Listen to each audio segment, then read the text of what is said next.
నమస్తే welcome to our channel. కూటమి ప్రభుత్వం అధికారంలోకి వచ్చిన తర్వాత మహిళలపైన అరాచకాలు, చిన్నారుల కిడ్నాప్లు ఇటువంటి ఎన్నో సంఘటనలు జరుగుతున్నాయని చెప్పి వైసీపీ ఎప్పటికప్పుడు విమర్శలు చేస్తూనే ఉంది. మరి తాజాగా ఎన్సీఆర్బీ రిపోర్ట్తో అసలు ఆంధ్రప్రదేశ్ మెరుగుపడిందా? ఈ హింసాత్మక ఘటనలు కానివ్వండి, మహిళలపై అఘాయిత్యాలు కానివ్వండి, చిన్నారులు కానివ్వండి, మెరుగుపడిందా? మరి లేదు అంటే అదే రీతిలో ఉందా? అసలు ఏం జరుగుతుంది తెలుసుకునే ప్రయత్నం చేద్దాం. దీన్ని విశ్లేషించేందుకు మనతో పాటుగా ఉన్నారు టీడీపీ రాష్ట్ర అధికార ప్రతినిధి అప్సాని రాజేష్ గారు.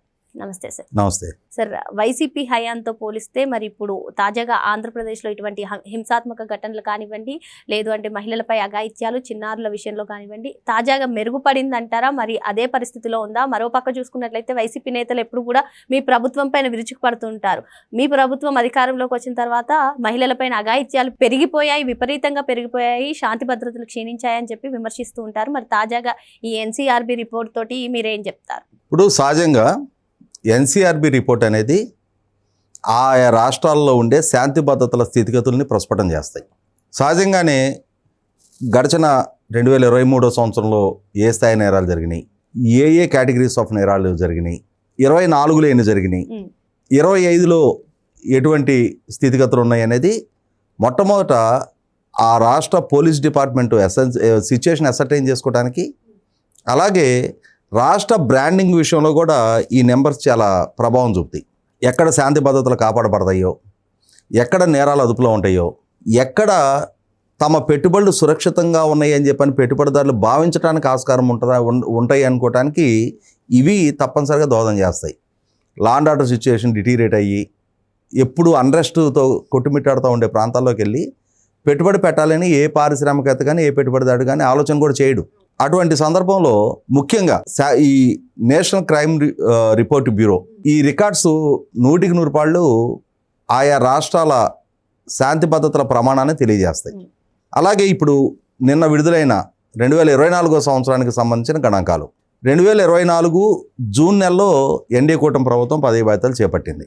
సహజంగానే మనకి ఎన్నికలు జరిగిన సంవత్సరం కొంత గ్రామీణ ప్రాంతాల్లో కూడా ఉద్రిక్తతలు ఉంటాయి. పార్టీల మధ్య ఘర్షణ చోటు చేసుకోవడానికి ఆస్కారం ఉంటుంది. పోలింగ్ బూతుల దగ్గర స్వల్ప వివాదాలు, ఘర్షణకు దారితీసే పరిస్థితులు ఉంటాయి. ఇటువంటి నేపథ్యంలో ఎన్నికలు జరిగిన ఏ రాష్ట్రంలో అయినా సరే కొంత ఈ అంటే దాడులు, ప్రతి దాడులకు సంబంధించిన కేసులు ఎక్కువగా నమోదు కావడానికి, హింసాత్మక కేసులు నమోదు కావడానికి ఆస్కారం ఉంటుంది. అలాగే ప్రభుత్వాల పార్టీల పొజిషన్స్ మారినప్పుడు అధికారంలో ఉన్న పార్టీ ప్రతిపక్షంలోకి, ప్రతిపక్షంలో ఉన్న పార్టీ అధికారంలోకి వచ్చిన తర్వాత కూడా కొంత చెదురుమదురు సంఘటనలు జరగడానికి ఆస్కారం ఉంటుంది. ఇటువంటి నేపథ్యంలో 2024 సంవత్సరంలో మే 13 తారీఖు ఎలక్షన్స్ జరిగినాయి. జూన్ 12 తారీఖు కొత్త ప్రభుత్వం పదవి బాధ్యతలు చేపట్టింది. మా ఎన్డీఏ కూటమి ప్రభుత్వం పదవి బాధ్యతలు చేపట్టిన తర్వాత ఆ చేపట్టినట్టుకున్న స్థితి ఒకసారి మనం గుర్తు చేసుకుంటే, భారతదేశంలో ఎక్కడ గంజాయి మూలాలు పట్టుబడినా సరే దాని మూలాలు ఆంధ్రప్రదేశ్కి లింకప్ అయి ఉండేవి. ఆంధ్రప్రదేశ్ ఏజెన్సీ ప్రాంతం నుంచి సరఫరా అయిన గంజాయిగానే ఆ గంజాయి మూలాలు తేటతలం అవుతూ ఉండేవి. అది బీహార్ అయినా, యూపీ అయినా, ఢిల్లీ అయినా ఎక్కడ గంజాయి పట్టుబడినా సరే ఆ రూట్స్ ఏపీకి కనెక్ట్ అయి ఉండేవి. ఇటువంటి పరిస్థితుల్లో రాష్ట్రంలో కూడా గంజాయి వినియోగం పెరిగింది, మాదక ద్రవ్యాల వినియోగం పెరిగింది. మీకు ఒక సీరియస్ కేసు రెఫరెన్స్ చెప్తాను నేను.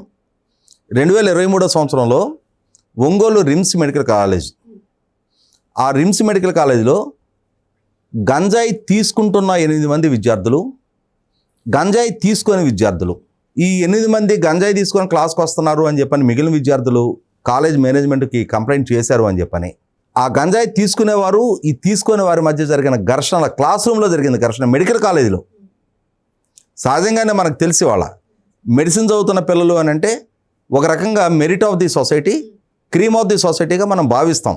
అటువంటి మెడిసిన్ చదువుతున్న పిల్లల మధ్య జరిగిన ఘర్షణలో దానికి ప్రాతిపదిక గంజాయి వినియోగం. దాని దగ్గర చెలరేగిన ఘర్షణలో తలలు పగిలి ఈ మొహం మీద నుంచి ఇట్లా రక్తం కారుతా పేపరు మెయిన్ పేజీలో ఆ ఫోటోలు పబ్లిష్ అయితే, గంజాయి కారణంగా పలానా రిమ్స్ మెడికల్ కళాశాలలో ఈ విధమైన ఘర్షణలు చోటు చేసుకున్నాయి అని చెప్పని ఒక న్యూస్ పేపరు హెడ్లైన్ వార్త అది అయితే, ఆ రాష్ట్రంలో శాంతి భద్రతలు ఎలా ఉన్నాయనుకోవాలి? ఇటువంటి స్థితి నుంచి ఎన్డీఏ కూటమి అధికార బాధ్యతలు చేపట్టిన తర్వాత ఈగల్ అని చెప్పని ఒక వ్యవస్థను ఏర్పాటు చేసి దాదాపుగా రాష్ట్రంలో గంజాయి సాగుని పూర్తిగా నివారించగలిగారు. రాష్ట్రం నుంచి గంజాయి సాగుని తరిమికొట్టగలిగారు. కానీ ఇప్పటికీ ఇంకా వేరే రాష్ట్రాల్లో ఉత్పత్తి అవుతూ ఉన్న గంజాయి ఏదో ఒక రూపంలో రాష్ట్రంలోకి రవాణా అవుతుంది. దాన్ని కూడా వీలైనంత వరకు కట్టడి చేయడం కోసం ఒక డెడికేటెడ్ వ్యవస్థను ఏర్పాటు చేశారు. దాని ఇంపాక్టు 25-26 సంవత్సరం వచ్చేటప్పటికి చాలా గణనీయమైన మార్పు ఇవాళ ఈ గంజాయి అవైలబిలిటీ విషయంలో మనకి చాలా స్పష్టంగా సొసైటీలో తెలుస్తూ ఉంది. ఇటువంటి స్థితిలో 2024 గణాంకాలు ఒకసారి చూసుకున్నప్పుడు ఇప్పటికీ కొన్ని అవమానకర గణాంకాలు ఉన్నది వాస్తవం. మహిళల ఆత్మగౌరవానికి భంగం కలుగుతున్న కేసుల్లో 2022, 23, 24 కూడా ఆంధ్రప్రదేశ్ రాష్ట్రం దేశంలో మొట్టమొదటి స్థానంలో నిలవటం అనేది 100% ఒక ఆంధ్రప్రదేశ్ వాసిగా మనందరం సిగ్గుపడాల్సిన ఇష్యూ. ఎక్కడ మహిళ గౌరవించబడుతుందో, ఏ సమాజంలో మహిళ కంట కన్నీరు పెట్టే పరిస్థితి రాదో ఆ సమాజం బాగుంటుందని చెప్పని భావించే ఒక ఆధ్యాత్మిక ధార్మిక చింతనతో పెరిగిన వాళ్ళం మనందరం. అటువంటి సమాజంలో ఇవాళ మహిళలు గౌరవంగా మసలేకపోతున్నారు అన్న, మహిళల గౌరవానికి భంగం కలుగుతుంది అన్న వార్త 100% ఖచ్చితంగా చక్కదిద్దుకొని తీరాల్సిన అంశం అది. కాబట్టి నేను అనుకోవటం 2025 గణాంకాలు వచ్చే నాటికి ఈ అంశంలో రాష్ట్ర ర్యాంకింగ్ మారచ్చు. సహజంగా రాష్ట్రం సీసీ రోడ్ ఫార్మేషన్స్లో టాప్ పొజిషన్లో నిలిచింది. రాష్ట్రం పవర్ సేవింగ్ విషయంలో ఎల్ఈడి బల్బులు వీరంత ఎక్కువగా డిస్ట్రిబ్యూట్ చేయడంలో అంటే ఆ రోజుల్లో నెంబర్ 1 రాష్ట్రంగా నిలిచింది అని చెప్పని మంచి విషయాల్లో, అలాగే ఇప్పుడు వీలైనంత ఎక్కువ పెట్టుబడులు రప్పించుకోవడంలో దేశంలో మొదటి స్థానంలో ఆంధ్రప్రదేశ్ రాష్ట్రం నిలిచింది. దేశంలోకి వచ్చిన పెట్టుబడి ప్రతిపాదనలో 25.3% రాష్ట్రానికి దక్కాయి అని చెప్పని ఇవాళ మనందరం సగర్వంగా చాటుకుంటున్నాం. అటువంటి విషయాల్లో రాష్ట్రం నమోదు చేస్తున్న ప్రమాణాలు మనకు గర్వకారణం. కానీ ఈ మహిళల గౌరవానికి భంగం కలుగుతున్న అంశంలో 100% అది మనకు ఆక్షేప నెంబర్. అది ఈ విషయంలో ప్రభుత్వ పరంగా కూడా దిద్దుబాటు చర్యలు తీసుకుంటారు. 2025 నాటికి డెఫినెట్గా ఆ గణాంకాలు మనకు విడుదలైతే కానీ ఎంత స్థాయిలో మెరుగుపడింది పరిస్థితి అనేది మనకు అర్థం కాదు.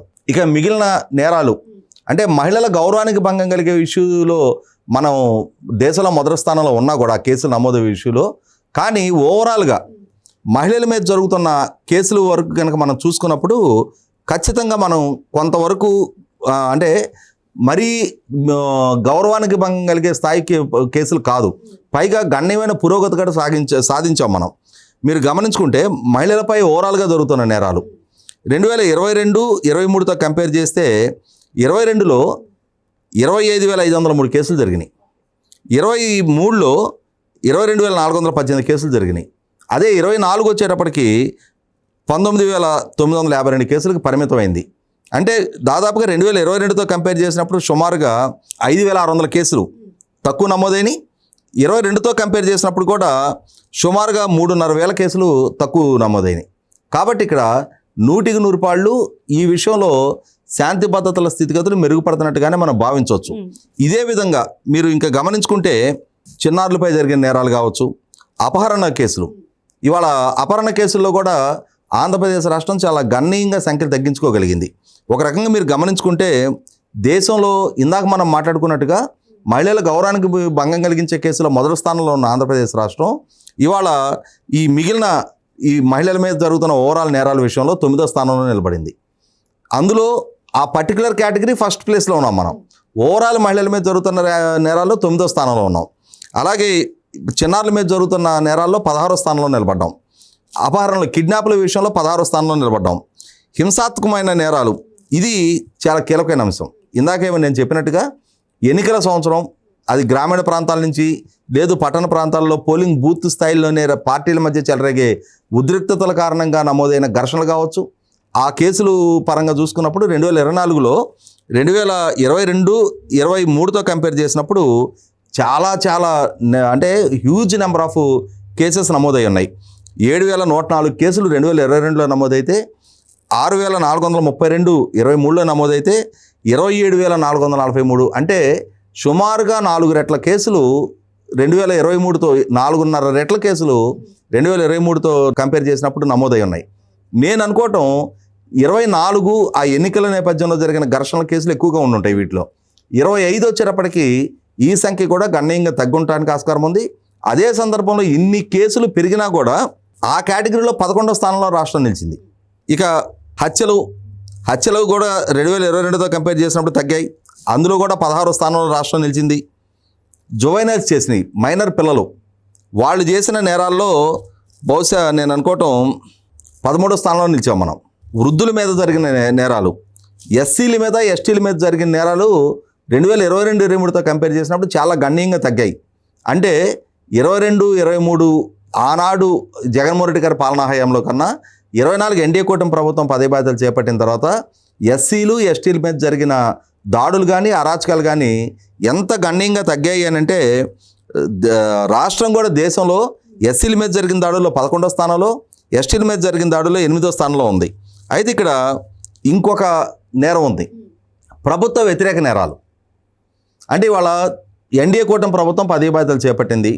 ఈ చేపట్టిన ప్రభుత్వానికి వ్యతిరేకంగా సర్క్యులేషన్ ఆఫ్ ఫాల్స్ ఇన్ఫర్మేషన్, అలాగే ప్రభుత్వ ప్రతిష్టను మంటగలిపే ప్రచారాలు, మార్ఫింగ్ ఫోటోలు, మార్ఫింగ్ వీడియోలు, ఈ తప్పుడు సమాచారాన్ని సర్క్యులేట్ చేయటం, ఈ విధంగా ప్రభుత్వానికి వ్యతిరేకంగా చేస్తున్న ఈ నేరాలకు సంబంధించిన కేసులు గణనీయంగా పెరిగాయి. అంటే ఎవరు ప్రభుత్వానికి వ్యతిరేకంగా ఈ చర్యలకు పాల్పడుతున్నారు, ఎవరు కేసులు పాలవుతున్నారు అనేది మనకందరికీ తెలిసిన వాస్తవమే. కాబట్టి ఖచ్చితంగా ఈ విషయంలో ఇంకొక ఇష్యూ కూడా ఏంటంటే, దేశంలో తప్పుడు సమాచారాన్ని వ్యాప్తి చేస్తూ నమోదైన కేసుల్లో ఆంధ్రప్రదేశ్ రాష్ట్రం 40%, అంటే తప్పుడు సమాచారాన్ని వ్యాప్తి చేస్తూ ప్రభుత్వ ప్రతిష్టను మంటగలుపుతున్న కేసుల్లో ప్రతి 10 కేసుల్లో 4 కేసులు ఆంధ్రప్రదేశ్ నుంచే ఉన్నాయి. మరి మనకు తెలుసు ఇవాళ ప్రభుత్వంలో ఉంది ఎన్డీఏ కూటమి, ఆ ప్రభుత్వ ప్రతిష్టను మంటగలపడానికి కానీ తప్పుడు సమాచారాన్ని వ్యాప్తి చేస్తున్న మనం ఇవాళ ఫేస్బుక్ ఓపెన్ చేసినా, ఇన్స్టా ఓపెన్ చేసినా, ఎక్స్లోకి వెళ్ళినా, వాట్సాప్లో చూసినా ఎన్ని మార్ఫింగ్ ఫోటోలు, మార్ఫింగ్ వీడియోలు ఉంటాయో మనకు తెలుసు. ఎన్ని రకాల తప్పుడు సమాచారాన్ని వ్యాప్తి చేస్తున్నారో మనం చూస్తున్నాం. వాస్తవంగా జరుగుతున్న ప్రతి తప్పుడు సమాచారం మీద కనుక కేసులు నమోదు చేస్తే నేను అనుకోవటం 40% కాదు 90% ఆంధ్రప్రదేశ్ నుంచి కేసులు నమోదు కావాల్సిన అంతటి విస్తృతమైన విష ప్రచారం ఈ రోజుకి ఆంధ్రప్రదేశ్ రాష్ట్ర ప్రభుత్వానికి వ్యతిరేకంగా జరుగుతుందనేది వాస్తవం. ఇక అన్నిటికన్నా ఇంకొక అంశం వచ్చేటప్పటికి సైబర్ నేరాలు. ఇవాళ మనం గమనించుకుంటాం, మన సొసైటీలో సైబర్ క్రైమ్స్ పెరిగింది వాస్తవం. సైబర్ క్రైమ్స్ బాధితులుగా చాలా పెద్ద పెద్ద పొజిషన్స్లో రిటైర్ అయిన వాళ్ళు, బాగా ఉన్నత విద్యావంతులే ఇవాళ బాధితులుగా మారుతున్నారు. వాళ్ళ రిటైర్మెంట్ అమౌంట్స్ కూడా ఈ మధ్య మనం చూస్తున్నాం. మిమ్మల్ని డిజిటల్ అరెస్ట్ చేశాము అని చెప్పని బెదిరించేసి వాళ్ళ మీద లేనిపోని అభాండాలు మోపి, వాళ్ళ పిల్లలు ఏదో నేరాల్లో ఇరుక్కున్నారు, మీరు పలానా కొరియర్లకు పంపించిన దాంట్లో డ్రగ్స్ ఉన్నాయి అని చెప్పని రకరకాలుగా బెదిరించి వాళ్ళని మిమ్మల్ని డిజిటల్ అరెస్ట్ చేస్తున్నాము అని చెప్పని భయపెట్టి భయకంపితం చేసి రిటైర్ అయిన ఉద్యోగుల్ని, సీనియర్ పొజిషన్స్లో ఉన్న వాళ్ళని టార్గెట్గా చేసుకొని వాళ్ళ దగ్గర నుంచి డబ్బులు గుంజుతున్న కేసులు విపరీతంగా రిపోర్ట్ అవుతున్నాయి. ఇంకా చాలామంది పరువుకు వెరిసి ఇంకా వాటిని బయట పెట్టుకోవట్లా. కానీ ఈ సైబర్ నేరాలు పెరుగుతున్నది ప్రస్తుతం సమాజ పోకడికి స్పష్టం చేస్తూ ఉంది. ఈ విషయంలో 2022-23తో కంపేర్ చేసినప్పుడు 24వ సంవత్సరంలో ఆ నేరాలు పెరిగింది వాస్తవం. కానీ ఓవరాల్గా ఈ నేర గణాంకాలు దేశంలో ఉన్న మిగిలిన రాష్ట్రాలతో కంపేర్ చేసి చూసినా, లేదు 22-23తో కంపేర్ చేసి చూసినా ఖచ్చితంగా ఆంధ్రప్రదేశ్ రాష్ట్ర స్థితిగతులు మెరుగుపడుతున్నాయి. 2025 నాటికి 26 నాటికి ఇంకా మరింతగా మెరుగుపడి ఉంటాయి అనేది రేపటి ఈ గణాంకాలు వచ్చినాక తేటతెల్లం అవుద్ది. అదే సందర్భంలో ఇందాకే నేను చెప్పినట్టుగా ఇంకా కొన్ని విషయాల్లో ముఖ్యంగా మహిళల భద్రతకి, మహిళల గౌరవానికి భంగం కలిగించే అంశంలో దేశంలో నెంబర్ 1 స్థానంలో ఉండటం అనేది ఆ సమాజానికి శ్రేయస్కరం కాదు, ఆ రాష్ట్రానికి శ్రేయస్కరం కాదు. ఖచ్చితంగా ఆ విషయంలో కూడా ప్రభుత్వం దిద్దుబాటు చర్యలకి దిగింది. కాబట్టి 25-26 నాటికి మరింతగా మెరుగుపడ్డ గణాంకాలే మనం భవిష్యత్తులో చూడబోతున్నాం. ఓకే సార్, మరో అంశంతో మళ్ళీ కలుద్దాం. Thank you sir.